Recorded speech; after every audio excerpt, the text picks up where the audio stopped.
En 1972, des experts de Club de Rome indiquaient que la planète était en danger. En danger pour trois raisons principales: la pollution par l'homme, la consommation des ressources de la planète par l'homme et la surpopulation. 49 ans après, nous faisons toujours le même constat, dans des proportions bien pires. La responsabilité de notre présence ces jours à la COP26 est forte.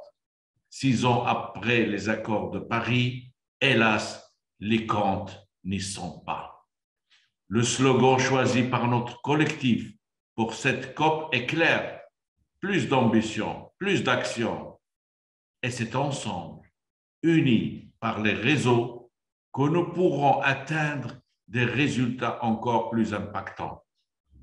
Mon premier message pour la COP26 est donc: les efforts que nous poursuivons tous en tant que membres, mais aussi en tant que réseau, doivent être reconnus et accompagnés par la communauté internationale. Ces mesures doivent aussi être renforcées par un véritable système multilatéral qui garantisse que les réponses mondiales sont unies et que la place des gouvernements locaux et régionaux dans le cadre de la gouvernance mondiale soit reconnue à un moment où tous les efforts doivent être solidarisés pour une reprise juste et résiliente.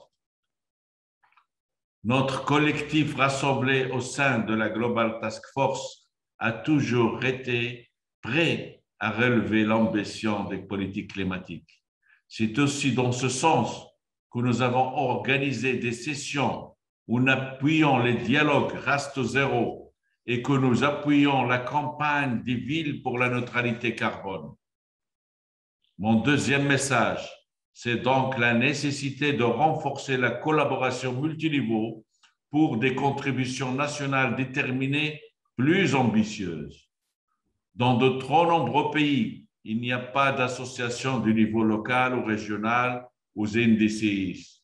Ce n'est qu'en associant les gouvernements locaux et régionaux que nous pourrons atteindre les objectifs de NDCS. Plus ambitieux et plus efficace. Localiser les NDC, c'est l'enjeu des mois qui viennent.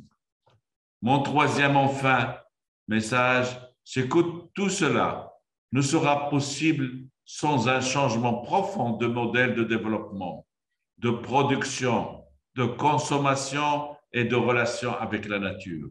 Nous, élus locaux et régionaux, avons la responsabilité de porter un rééquilibrage entre croissance, technologie et inclusion, de développer une approche territoriale des systèmes alimentaires et de repenser la manière dont nous consommons et recyclons les ressources de la planète.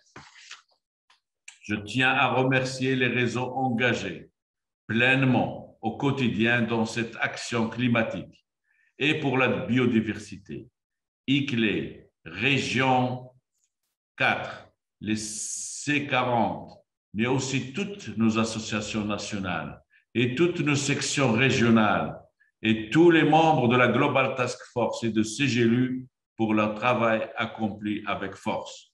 Chers collègues, continuons durant cette COP à renforcer notre engagement permanent pour la durabilité et atteindre les accords de Paris. Merci beaucoup.